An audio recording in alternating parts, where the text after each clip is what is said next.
Hello guys, gawa tayo ng cake ni Lola kasi pupunta raw siya sa kapatid niya. So gagawa tayo ng cake. Ito, 4 eggs. 4 eggs muna tayo blender natin.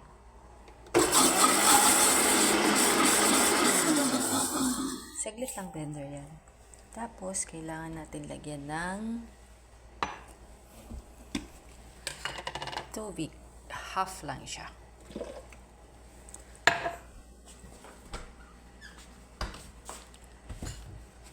Lagyan natin ng oil.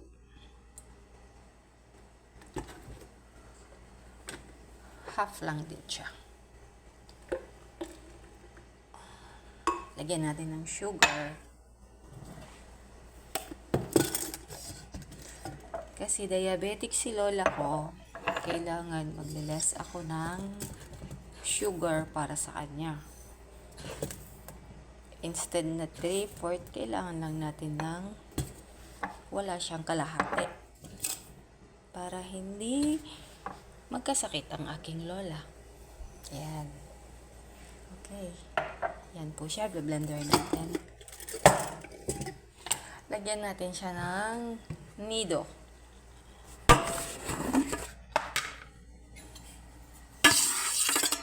Tatlong kutsara.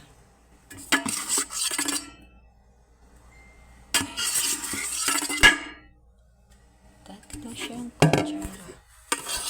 Ang hirap mo. Yan. Saka natin siya i-blender.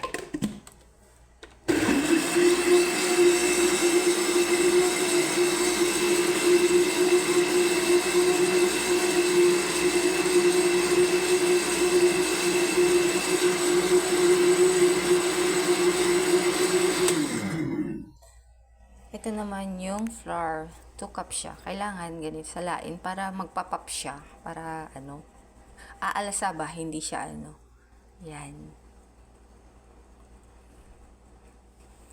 After that, kailangan natin ibuhos ang ating blender na recipe. Yan. Okay.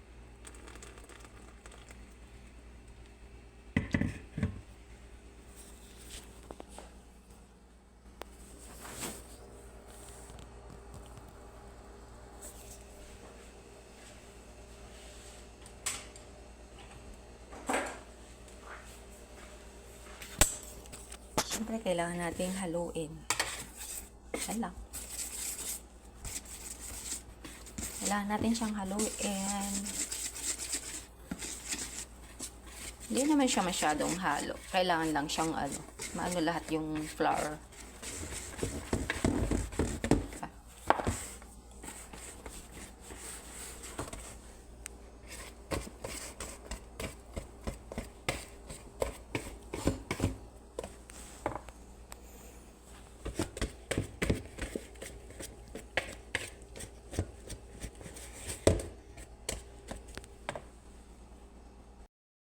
Halo na natin. So, lagyan na natin ng baking powder para umalsa. Yan. Kailangan salain din natin para mag-pop. Diba? Yan. Alright. Tapos, haluin ulit.